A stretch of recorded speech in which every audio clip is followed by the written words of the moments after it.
Hi everyone, welcome to Currency Podcast episode 111. I'm continuing my career mode in PGA Tour 2K21. I might have to download the new PGA Tour game because this career mode doesn't offer me any majors to play, so that's disappointing. Seeing as that if I was playing on the real PGA Tour and I found out that I didn't get to play in any majors, I'd be like, I shouldn't have been pursuing that. This isn't the real PGA Tour. I thought that they were trying to replicate the PGA Tour, and this career mode that they offer here, you don't get to play in any majors. Why would I want to play in a PGA Tour just for the not the main events? And so I guess I just feel bad. I feel bad when people criticize me and I don't like it. Maybe I'm averse to bad feelings or something. Maybe I'm averse to feeling negative and I just want to feel positive, and then it's upsetting. Like, there's people that want to feel negative, maybe. I don't know. I want to feel positive. I don't want to feel negative. And so, people criticize me. That's upsetting to me. I guess that, I make this podcast because why? Because I want to give back. I do it for myself. And I wish that, I do it for other people and for myself, I guess. I do want to be famous, and this is the only way I know how to be famous, is to make recordings of myself talking for an hour over and over again, but a new hour every time. This is the only way that I could figure out that I could be famous, and so that's why I make the podcast. So maybe you think that this isn't a good way to go about being famous, or I wouldn't be able to be famous doing this. Yeah, to some extent I always wanted to be famous. This is the best I can do, is do this. This is the only way I know.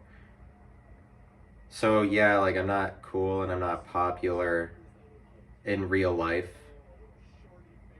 I'm not cool or popular.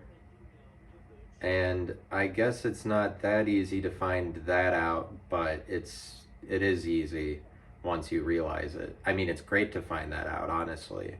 I found that out, and it is great to figure it out once you realize that it's true, because for a long time I think that I thought I was cool, either cool, popular, or both, and now I realize that I am not.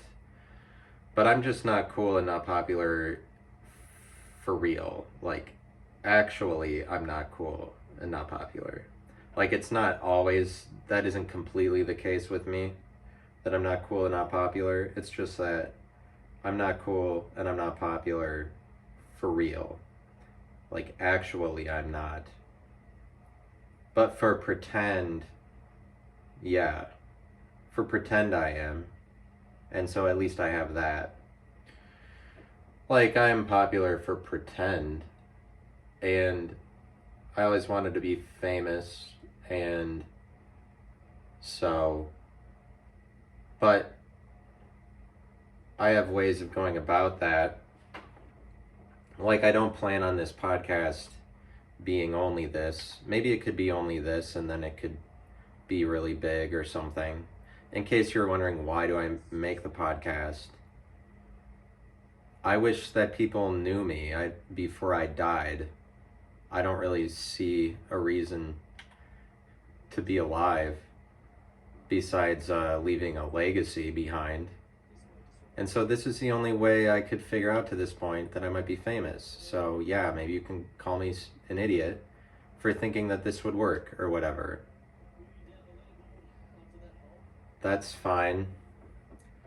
Yeah, fine. I am an idiot. I am stupid for making this work. I mean, yeah, for making it work. Sorry that it works and it is to this point successful, that I do this. It's not like overly successful or whatever. Yeah, whatever. You know, it's just that before this point in human history, people didn't have to explain the secrecy of their process in order to get ahead, but it's things are really cutting edge now. Like, it's difficult to stay ahead of it becomes more and more difficult to stay ahead of the competition. Now it's gotten to the point where I'm just explaining to you that I make this podcast because I want to be famous. Don't you realize that? Yeah, I do it to give back and do it to be honest and provide an example to other people. But I sort of have a hard on for misrepresenting myself as long as I'm just explaining things. It would appear that consistently through my life I like to misrepresent myself. It has to do with having more plans and schemes than I'm letting on. Like, you're not going to tell people on the surface that you have a lot going on beyond the surface because they're going to figure that out at some point anyway. And, like, I'm telling you about my delusions. I'm delusional. I'm delusional because I think I could be famous, but I watched this interview with Lady Gaga that really impacted me, that I saw recently. I was talking about it on a different episode. And it was like right when she got famous, and she was talking about how becoming famous is all about a choice that you make, where when you walk around and people see you, you like pretend to be that. And I am pretentious in this way. I'm pretentious because I don't represent myself honestly on the surface all the time. Like, I do sort of misrepresent myself, not all the time, but some of the time. I like to misrepresent myself. It's a dominance thing, and I would normally be pretty unwilling to admit that I misrepresent myself, but it's something that I have fun doing. I like to make people think that it's a different thing. Actually, I like to play up to the perception that other people have, just to make fun of the surface world, because I'm kind of counter cultural all the time. In fact, it's like a personality flaw that I don't like to. I prefer the counterculture. Like, it's a sort of hipsterism that I do have, and that I do represent hipsters a little bit, even though I wouldn't want to admit it. But Tim Heidecker is maybe my favorite comedian, and he's kind of like he does anti-comedy as opposed to regular comedy, and he is basically a hipster, but like a god hipster. Like, hipsters wish that they could be Tim Heidecker. Like, he transcends hipsterism, even though he is one. And somebody did say that to me once. They said, you're like the thing that every hipster would want to be. And I have always remembered it after that was said to me, so it must have impacted my life, or I must think that it's true. I mean, it's tough to hear things like that. Shit that's just gonna stay with you. It's not easy to listen to that, because apparently it is sort of true. I'm better than every hipster. How terrible. Um, yes, because I am in a position to say fuck every hipster for everything that they think is good. Because I don't really feel like I am that, but like I don't really feel like I'm a hipster, but and so I'm just I feel very self-critical. I don't feel very happy. I feel criticized. I feel criticized, and so now I just feel like telling you what I am worthy of being criticized for. Like, I think for a long time I thought it would be, it's like the worst thing to admit that you have plans or something, but it's really to my own detriment because works out it works out to me not um, revealing that I care about people or that I think about them. Like, too much of the time in my life in the past, I've spent not letting people know what I really think. That's the problem, and it's kind of like a way I misrepresent myself to be submissive, when in actuality, maybe I see myself as more dominant. But it's a dominance thing to not explain to people that you have plans when you do have plans. Not like because it's for control. I find myself doing that, and it is a flaw, and it is something that I wish to change about my life. And it's important to be open minded and actually consider that there are still things to change. Like, I turned 30 a week ago, and um, like, I don't feel like an adult. I think it's important to not say that you arrived or anything, or like, well, I'm above criticism. Like, even at 30, I feel like more open to criticism. I mean, I want to always be open to it, but like, actually open to it. If you're actually open to criticism, then you're willing to change when something is presented to you. And I'm saying that it's probably to the detriment of myself and people around me that I would not, like, I'm being too controlling, I think. I'm being too controlling because I um, act like I don't have plans, but I do have plans. And I feel like I do things like that. Like, I'm not honest enough that I want to hang out with people, like, even that I have plans to hang out with people. Like, I basically always do. That's the thing.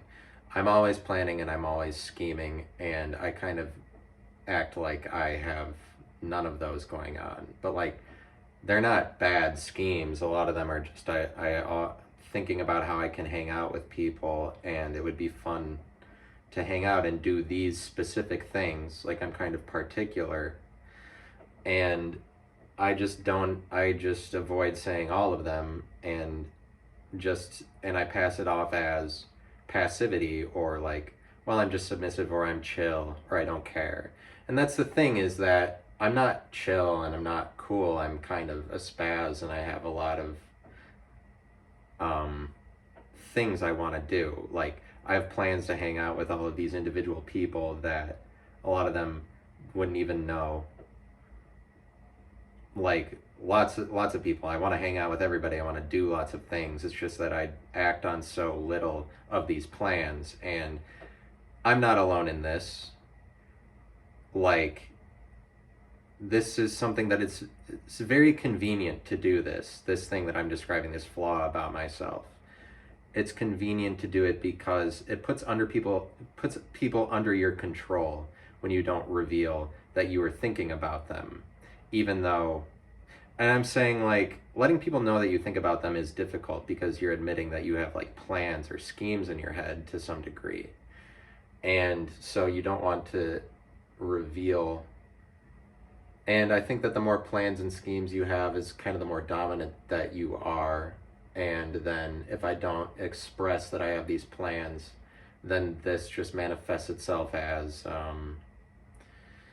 like resentment, or it's just that if I don't tell somebody that I want to hang out with them, then it kind of puts them under my control in my mind, like um because like I have them right where I want them or something like that, because um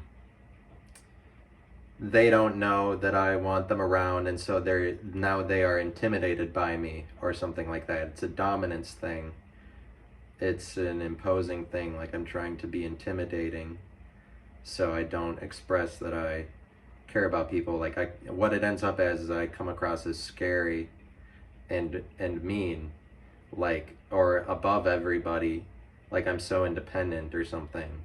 And if I was being more honest, I would be expressing that I am more dependent on people, but it's kind of, maybe I'm trying to be too dominant. And I'm saying, like, I represent myself a certain way to the surface world, and I'm accumulating, like, if I misrepresent myself on the surface, I accumulate dominance. It's like I'm saying that I don't exactly give people the full picture just so that I can be right in the end, and like prove them wrong, because you're going to come at me later with false information about me that I told you, and you're going to end up being wrong because I didn't give you the full picture. And it speaks to my depth of character to be able to do that. Like, depending on how deep I can go, I can misrepresent myself in lots of different ways. Now, this isn't something I intend to do. It's just something that results. Like, maybe naturally, naturally trying to be dominant. And that's what I'm saying, is like, only if you were naturally dominant could you pull that off, because it's not evil to do that. It's just competitive. I'm being competitive, misrepresenting myself on the surface, because if you're more simple-minded, you're just going to express who you are exactly as you are all the time, like if you're not going to disguise it as anything. And so I am pretentious like this. I'm a pretentious guy because I'm pretending. It's very pretendish the way that I say that I am something. Just like when people see me and when they hear me, I like to pretend that I am the perception that they think I am and stuff like that. I like to lie, but in small ways, but they're more like white lies, because they're sort of true and sort of false or whatever. Like, I like to strike the balance between lying and not lying. And I'm only expressing all of this so that I can get ahead, because unless I say it, it doesn't even exist. Like, I could give a fuck that I do all of these things up until this point, that I'm just articulating it because that's the next thing that is on my mind to say, because now it's been brought to my attention that this is going on. Like, I didn't want to realize it, and it isn't completely true. It's just kind of true for the pretend world as opposed to the real one, or something like that. But like, people underestimate the pretend world a lot, don't they? When it's like, it's important to be real. When I would argue the people that we give the most credit for being real are the people that are the best at pretending. Definitely. All of the best artists, pop artists, are people that are the best at specializing in faking it. And that's what Lady Gaga said in the interview that I'm talking about. I'll try to find that and I'll link it again in the description. But I've talked about this interview before, and I just watch a ton of interviews of famous people because I'm delusional and have aspirations of being famous, and so I wanted to move to Austin, Texas and get on Kill Tony and then make it on Kill Tony. Not that, like, I mean, I'm level-headed enough about it because an aware person. I'm self-aware, but I'm saying like those things aren't exactly true. Like I'm not trying to misrepresent myself. It's just that I do that, and even when I realize it, I can't stop doing it. And it's like I'm not saying that I'm false. I'm saying I just want to be an artist the same way that other people are artists. And the only way you do that is if you pretend at a really high degree. But it's just that, so like, people wouldn't have a problem with you saying I'm false or I'm pretentious, like I'm a fraud or something, if they understood that, like I'm a con artist or something. If people understood that all of the greatest artists are con artists, like Kanye West, Lady Gaga, they're people that are just pretending to be something better than everybody else. Like it's a choice to be famous, is what this interview with Lady Gaga was. And I watch a ton of interviews with famous people, and that one really stood out. Like I'm dropping names or something. By the way, I've seen a lot of interviews with famous people, by the way. I don't know if what you spend your time doing, but I spend my time watching famous people talk. So it's a little. So I sort of have authority over that. But it's like, that's what the Kardashians do. I'm getting ahead of myself here. And that's what the Kardashians do, is that they pretend to be famous and then at some point they are. But it's like you can choose it just with the way you talk to people. I find that I do this and it's really grating. Like I want to, it has to do with acting like everybody hates you, really. Like being okay with that. And that is something else I pretend. Like I fool myself in that way. Um but like if I do that long enough, then everybody will hate me. But it's like an acceptance of everybody hating you comes with the territory of like saying that you're better than other people, that you're like you really want to make a choice to be famous or something. Um, and so I have plans for this podcast. Even like I like to act like it's more humble than it is. That's what I'm talking about. Like I want to make this bigger than it is right now. I have all of these plans. Like it's this big scheme that I have going on. Like I have these schemes, and I guess I like to come across as humble at first, because then you just look like everybody else.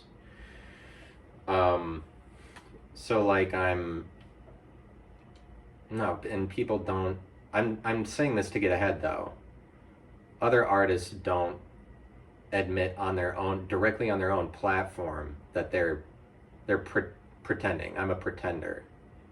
Um, Obviously, I mean, like some of that is obvious because there's no reason for me to think that what I have to say is better than what other people have to say. But the problem is that people do go out and do that, and also just by virtue of, like, everybody in the world has, lots of people in the world have friends. They do that so that they can get ahead of other people. But how do you maintain a friendship without telling your friends that there's something special or significant about you? That's why people aren't friends with everybody in the world. They're friends with a certain group of friends. That's because people are different from each other, and one per one man's trash is another man's treasure. You're not valuable to everybody, and so everybody is in the business of arguing that they are better than other people. Like, look what I have to offer through my words or through my actions. That's Everybody is talking, and then when they get together, they share the most significant stories that happened to them in the last 2 weeks. They don't share bullshit that happened to them. That's because everybody is trying to be famous. Um, like I'm saying, I'm mentioning how, like, I can try to. It's controlling to not reveal that you're thinking about somebody, because now you're because I think it's just inherently the case that that person, like if I'm thinking about somebody, then I like them, not necessarily in a romantic way, but I find myself similar to them. If somebody stands out to me, and if somebody stands out to me, that means I'm similar to them or something. And but I guess if they're an enemy, you wouldn't have to reveal like, "Hey, I'm thinking about you." Hey, I was thinking about how much I hate you or whatever. Like, you would ignore, like, you don't have to admit to everybody that you're thinking about, but like people that you want to be friends with, you don't express that, then that, like, I do this sometimes and I end up above the people that I share that with, or I mean, that I don't share that with. And, it's like a,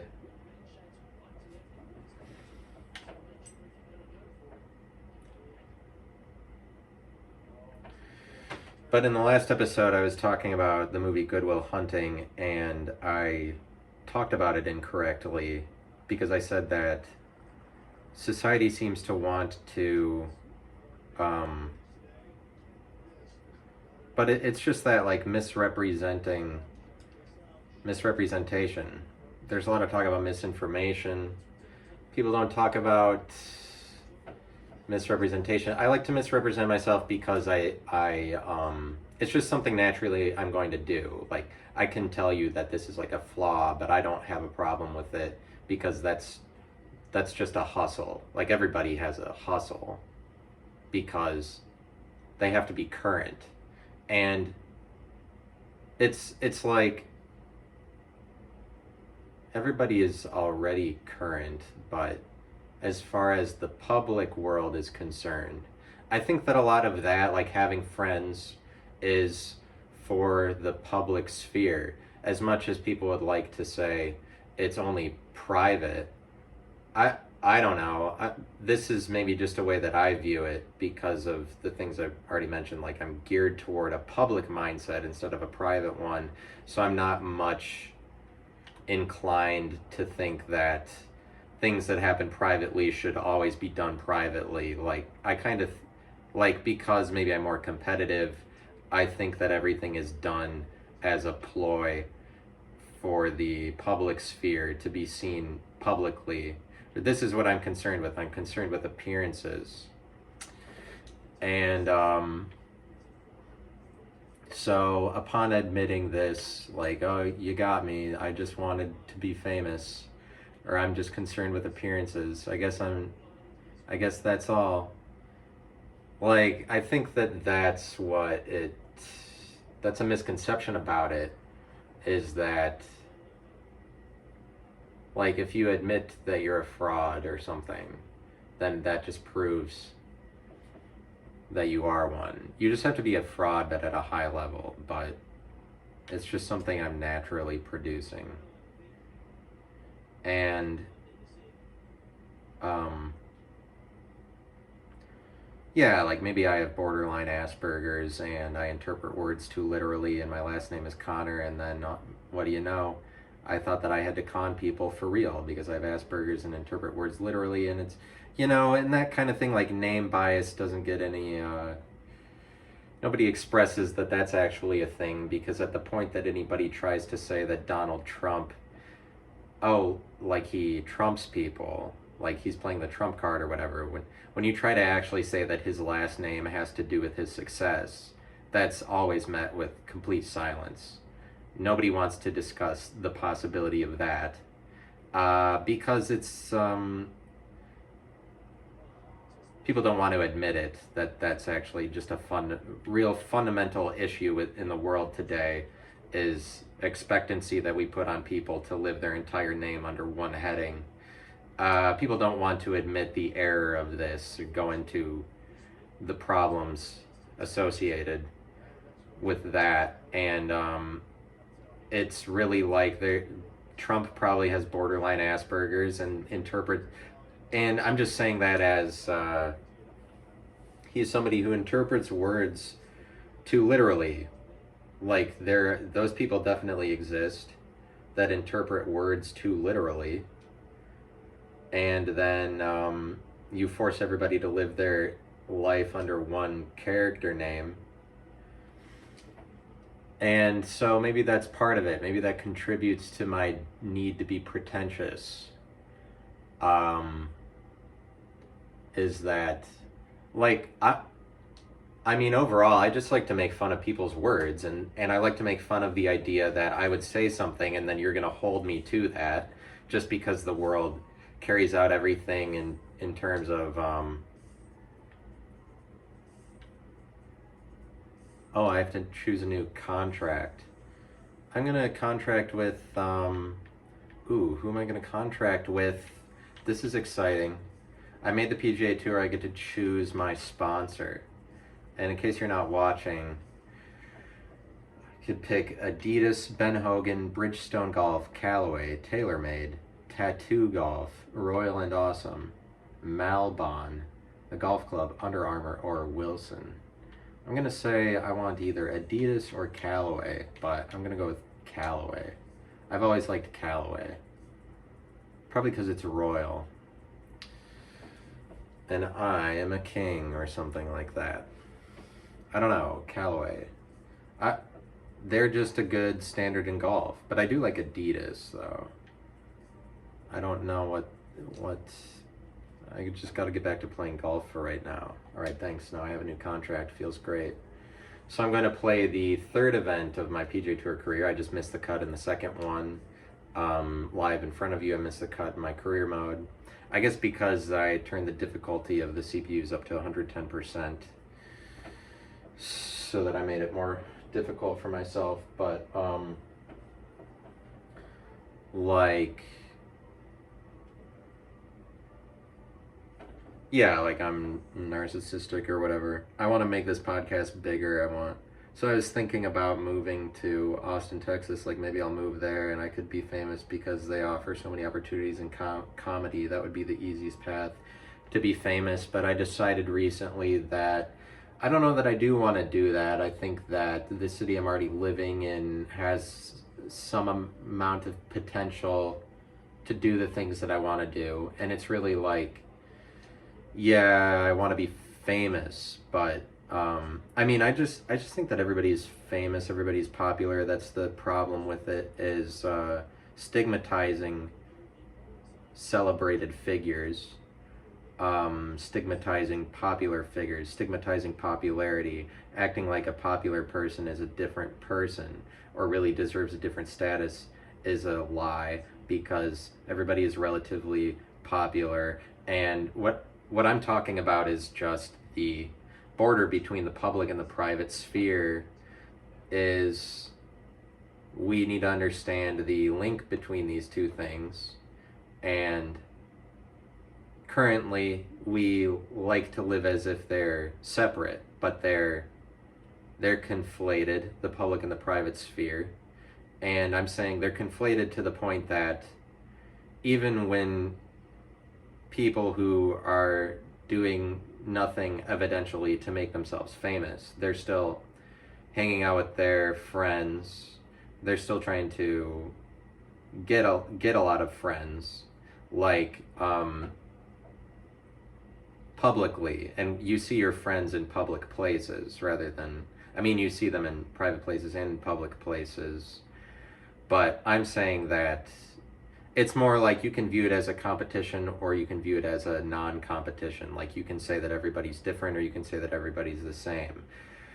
Like it's more individualistic to see it as competitive. I would argue it's more conservative it's conservative to see it as competitive and individualistic. Like Elon Musk takes over Twitter, and now Twitter is understood to be owned by an individual. Like I'm saying, Elon Musk is he's more conservative, he's more competitive, and that's generally a lot of the hate Elon Musk gets is because he tries to do everything on his own and is successful as an individual, when all of these collectivist, socialist, and I would say liberal ideas say that the only way to succeed is to get help from people around you or do it as a collective or contribute to the community. But Elon Musk's example flies in the face of all of that, and that's why a lot of people hate him. It's because he's like overwhelmingly succeeded as an individual. People hate that because it makes them jealous or makes them think that they're missing out on capitalizing on their own individual abilities or whatever, and they've like people that have sold out for the collectivist side of things. I mean, it's just that people are, it's two opposing ways of doing it, and the people that think it should be collectivism, they can't escape from that, the same way that narcissists like me can't escape from always trying to do the individual thing. But I'm saying that the more that you go out into public to hang out and create memories and stories, is the more that you're arguing for your own individual story, and the more that that's the more that things get competitive, is the more that you enter the public sphere, because that's the more that you're arguing that you deserve to be seen on a public stage of some kind as opposed to a private one. And like, so you can be a public person or a private person. It's hard for me to understand the perspective of like everything remains private, because the stakes are a lot lower the more that you don't see things to be a competition. The more that you see everything is the same, that's the less responsibility that you have. That's the more that you just get to be dependent on everybody. Like, that's easier, that's safer. It's riskier to be more public, because that's like you're saying that you deserve to be seen by everybody. And I'm talking about how there are famous people, and if you are one, you should admit it, rather than act like you're doing everything for the sake of a community. Or that things, like, if you're a famous person, which I'm saying is a more competitive or individualized person, somebody who wants to be seen publicly, like exhibitionism or something. If you are that, and then most people are not in a position to actually make good on anything publicly, or like really go for it, make an argument that like, oh, I want to be seen by everybody. Even though there are a lot of people that are more competitive like this naturally, most of them aren't going to admit it, and then they're just confined to servitude. They're forced into a life of servitude, subjection to people that they're convinced are more popular than them. But this is just as a result of a society that places too much emphasis on celebrated figures and stigmatizes the stage too much. Acts like, I mean, it's like you're a fool, you're a clown when you get up on the stage in any degree, and you're leaving yourself open to criticism. But like, I'm saying that as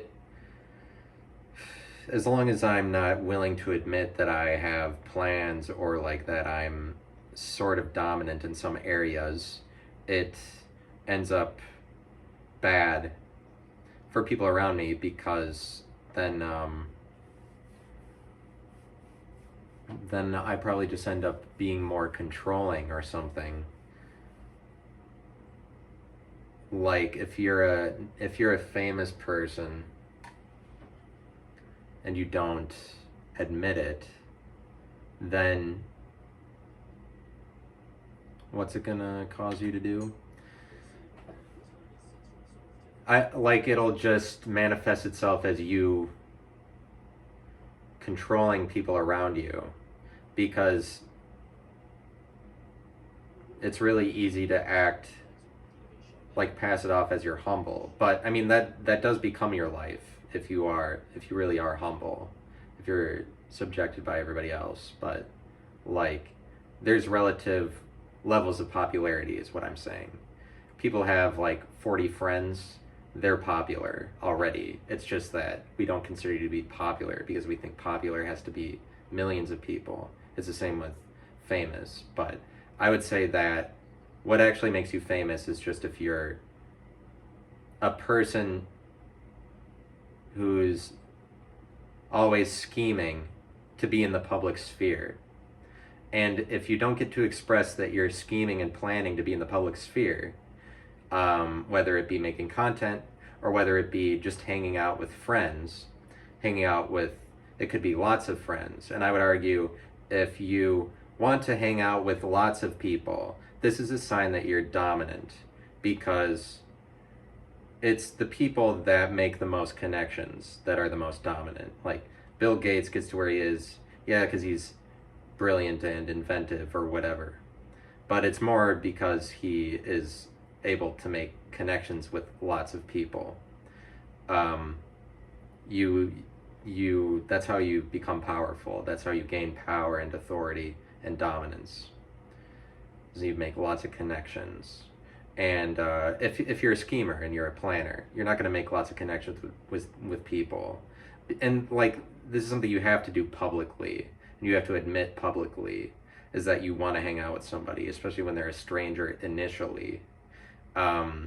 It's like this embarrassing public thing that you want to admit, that you admit more and more to being friends with somebody. Like, and I guess part of my argument is just how friendship is more of a public thing than a private thing.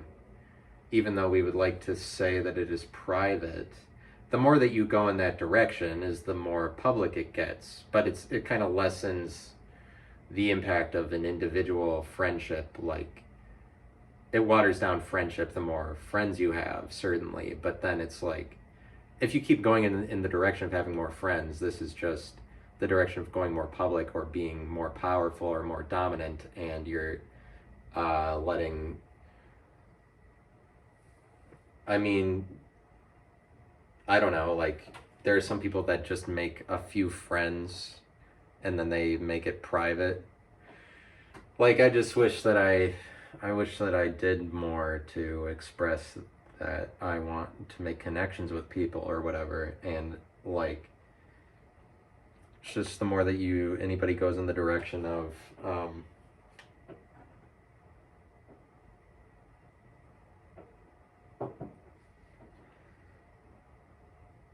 it's a lot of schemes and plans. You have more schemes and more plans the more friends that you are saying you're deserving of.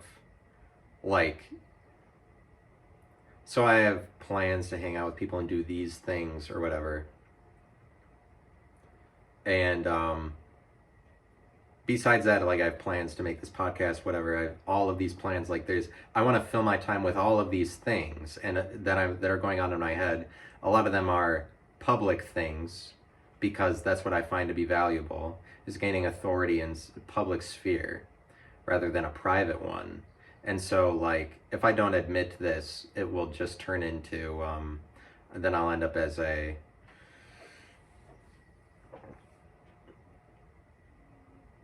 I'll just end up trying to put everybody in my life in a certain place below me, basically, so that I'll always be able to condescend. But this is like,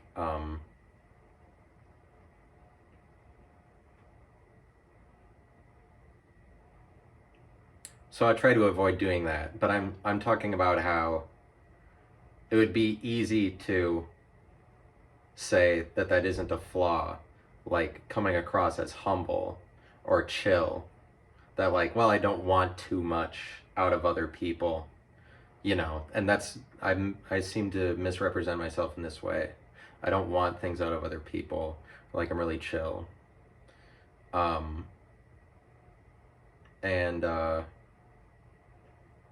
it's it comes back to me eventually. Then I don't ever have to figure out what people actually think of me, or figure out what would actually happen if I asked people to do certain things with me, like go along with my plans. And so really you just end up as the passive person if you don't give respect to your own plans, and don't invite people to do things or whatever. If you don't ask people to go along with what you want to do, then you never have to be rejected or whatever, and you get to always think that the person likes you in the way that you imagine or the way that you fantasize about. It makes everything more dreamlike and like absolutist, like ideal. The more that you don't, the more that I don't express, because if you make things public as opposed to private, that's when you figure out that things are really messy. That's when things get shitty. Like you run into, like people don't like you and they'll reject you and it won't play out the way that you want. You have to make compromises at the point that you make something public. And it's the same thing as if you got really famous, people would not. There would be so many perceptions of you that it would never be like people would never see you the way that you wanted them to see you. And this is just a like fear factor. The more that you overcome, it's like you get to hold on to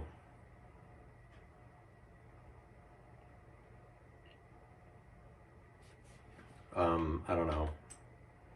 I'm just imagining that I am being a downer. But I don't feel that positive today. That's mostly it. I just feel kind of self-critical.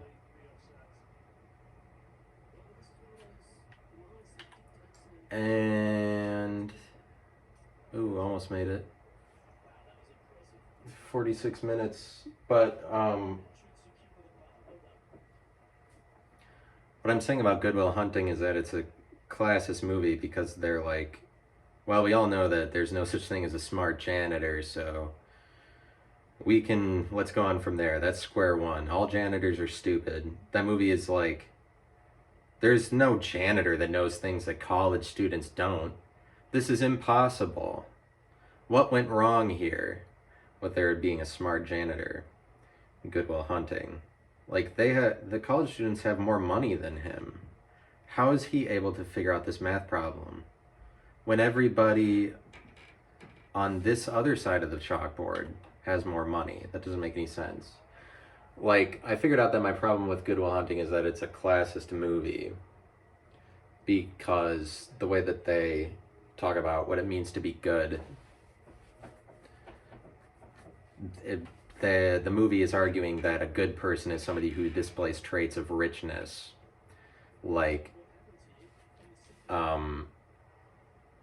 when the math professor and the powers that be in the movie, like all the rich people, figure out that there's a janitor who's able to solve math problems, or in other words, like, hey, wait, there's a guy posing as a poor person who, but he acts like a rich person. They're like, there's something horribly wrong here. He needs to figure out that he's good as opposed to bad. Like, they're acting like it's the shittiest thing in the world to be a janitor, and that it is bad, characteristically, because that's what they're describing, is that Will Hunting has a shitty life. He has a bad life. He got caught up in bad circumstances. Like, so bad that he went and became a janitor. And they're like, we need to convince him that he's actually good, so they make him have a come to Jesus moment to figure out that he's good. But they're basically just saying that good people go and work for corporations. The way that Will Hunting is inherently good, but he got caught up in bad circumstances where they caused him to think that he was bad and that it was his fault or whatever. And so like, I said it wrong in the last episode. I was saying that Will Hunting figured out that it was his fault because society pressured him into that. Where in the script, the movie is saying that what he figured out is that it is not his fault. But it's confused in my mind because he did change his ways after figuring out that it is not his fault. Strangely, he changed everything about his life that was a result of it being his fault. Like, he's in therapy because it's his fault and he's done these bad behavioral things. Like, everything is his fault, and that's what he realizes in his big transformational moment. That's why he changes the bad things about his life and becomes good. So like, yeah, he realizes it's not his fault, but yeah, but he realizes it's his fault also. That's why he becomes good. um and oh, hit it right in the water. I didn't even see any of that water. But ultimately, it's just a classist movie that's making the claim that good people are people that figure out that they like good people are people that display traits of richness, because the powers that be in that movie are like, well, he has to be good. Why is he so shitty that he thinks he should be a janitor? And it's just a moral movie. It's a Christian movie. They're assuming that being good is pursuing marital relationships or whatever. But like, I can't remember what I've already said mentioning the movie.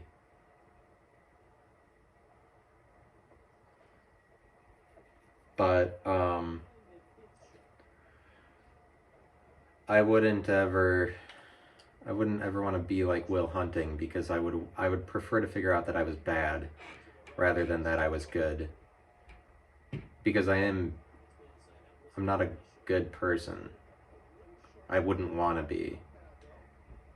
Like, I would go in the opposite direction. It would give me great joy to figure out I was inherently bad rather than inherently good, and that's why I am bad. I'm not good. I'm not really like Will Hunting, because he figures out that he is good, and that's what you figure out when you figure out that it is not your fault or whatever. You might be in a position to enter the world of the moral people who live as if it isn't their fault. Like, moral people, Christian people, have excused all of their sins, and they are now in a position to say that it is not their fault. And so the blame does have to go with somebody, and it goes with sinners, people who drink alcohol, basically. People who don't respect one man, one woman marriage as it's laid out in the Bible. Like, it's assumed that it's always like, this is what's good and this is what's moral for some reason. But that's just, it's clear that Will Hunting he's like a Christian at the end of the day. Like, he's somebody who's just going to pursue following the rules or whatever.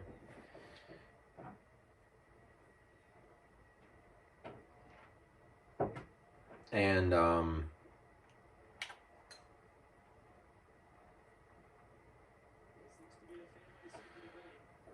yeah, I don't think that, like, the thing is that I went and visited Houston and Austin because I was like, I'm gonna live in Houston, and then I'm gonna wait for the Houston comedy scene to catch up to Austin, and then, like, Houston will get so big one day that it'll be bigger than Austin, but I will have seen it first because I moved there before it was big, and it has to do with hipsterism, always wanting the counterculture to be right rather than the mainstream. But I don't like the mainstream. I make fun of the surface world, and it's the world of people judging you directly by the words you said. And it's a joke because it's all of that shit is just superficial. What actually has substance and depth is what exists beyond the individual shit that you say about yourself. And so, like, I really, like, I guess you could say I'm concerned with appearances, but that would be false. That would be incorrect. I'm concerned with the opposite of that. That's why I make fun of appearances. I don't say words that I mean, because that's not the point. Like, if you were just saying what you were, then you're simplifying it for everybody, and you're just living in an obvious world, and you're not making it a point to say there's something significant about you individually. If you, because I guess it's like there's people that are naturally significant, and then but I'm saying this is part of my plan, is that, like, so I don't know how long it lasts that I always hate I want it to be countercultural. Like, you look at somebody like Joe Rogan, and is he was the counterculture for most of the time. He was making the Joe Rogan Experience, but then that changed in the last 1 or 2 years, and as a result, the Joe Rogan Experience sucks now. It's because he has to criticize Kanye West the same as everybody else. Like, Kanye West is forever will stay on the countercultural side. That's somebody who, so he's kind of like a major hipster or something like that as well, because he's going to go against what is mainstream popular, but Joe Rogan is now just a pawn because he has to talk about Kanye West talking about the Jews like it's a tragedy or something. That's what he said about it. Is that like, oh, it's so tragic what's happening with Kanye West, which is ridiculous because it's really, I don't think it's any different from when Kanye West made 808s and Heartbreak, and everybody in the media was like, oh, he's done now because he's just being pretentious. Like, he's trying to make music that sounds good or something. He's a sellout because he's just using computers. When in reality, it's like he's just being on the cutting edge of, he's just saying this is what's next and I'm on the side of what's next, even though the media or whoever can't see what's happening on the surface. And the media especially is dependent on what happens on the surface. They are not in a, they're able to tell you what is new in this very moment, and that's what their entire message is dependent on. Like news agencies, it is they're trying to be current, and everything they say is new is something that's like happening right now actually, but they're not in a position to tell you what's going to happen in 10 years. Does the media? That's why they're going to make fun of conspiracy theories, which are just given over to predictions about the future. The media makes fun of conspiracy theories because they are unable to predict anything because they are dependent on telling you what is happening right now rather than what's happening in the future.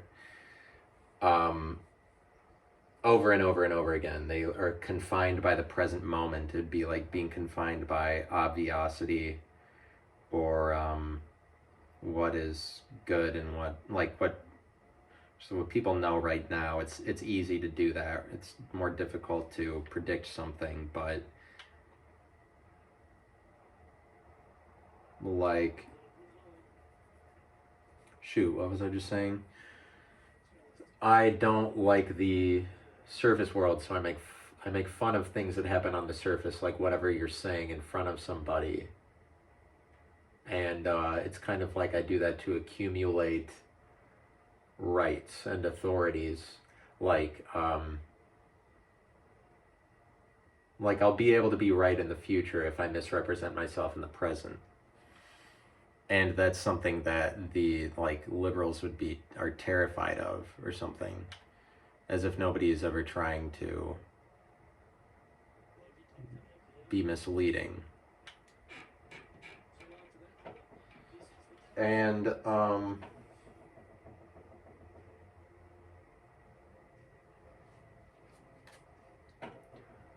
I guess that's just a way I'm thinking that I would express it as, but I'm talking about how I would, plans that I actually have. Like I plan to move to Houston because Houston I see as an alternative to Austin, Texas. That I'm like, Houston is the fourth biggest city in population in the country as it stands now, and I'm like, one day maybe it'll be the biggest city in the nation because everybody's moving to Texas or something, and then at that point the comedy scene will have to rival Austin. But I went to Houston and the comedy scene is really unimpressive, and I figure that it might take forever for something like that to happen, so I can't move to Houston. And also it's just kind of like, Houston ultimately is sort of just a big city. Like it seemed a little bit like standard big city, like it was Cleveland or something like that, Cleveland or Cincinnati, or just a city like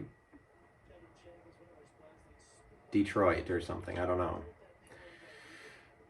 And it's not like Austin. Austin has something special about it. I think it has to do with it being a capital city. And really, what I realized is that all of these alternative things I was hoping to find in Austin are available to me in the city I already live in. So I went to Houston to find out that the Houston I was searching for all along was Columbus, Ohio. But so I could move to Austin, which is like the most obvious way to try to be famous, like as far as me actually making that happen, because there are leaders there that have already established a pathway to fame in like um, the new world of comedy that is developing to see Austin, Texas as the capital or whatever. Like, I'm talking about Tony Hinchcliffe.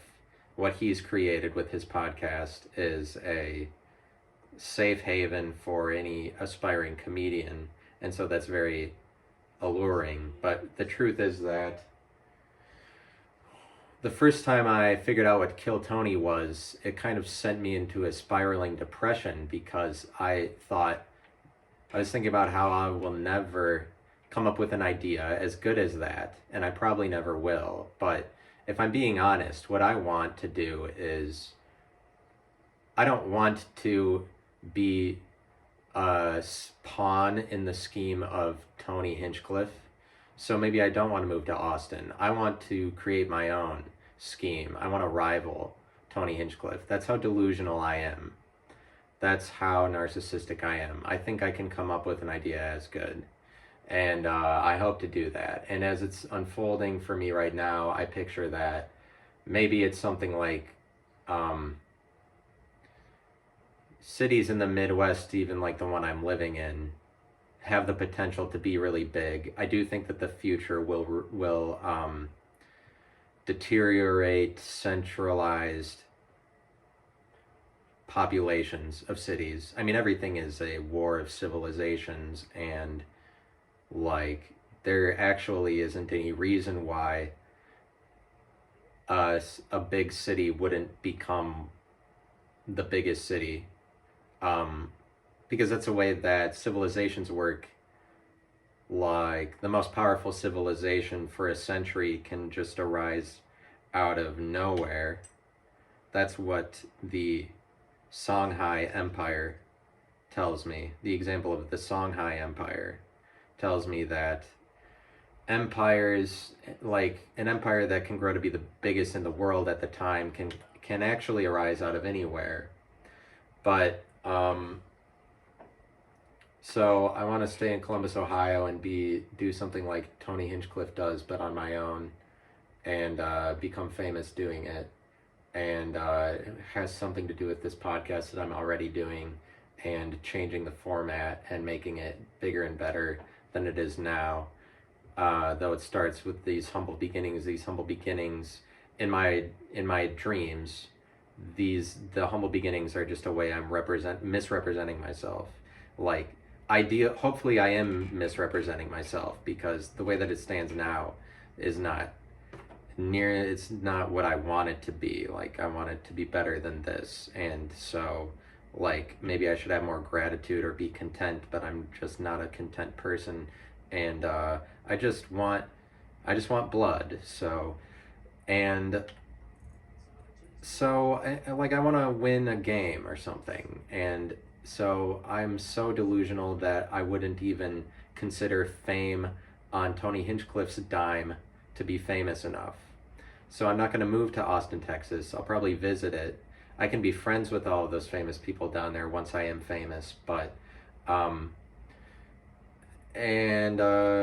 or whatever. So I mean, but they might have to figure out who I am from afar or something. But so that's me. That's shitty myself. Somebody who is not cool or popular for real, but pretends to be.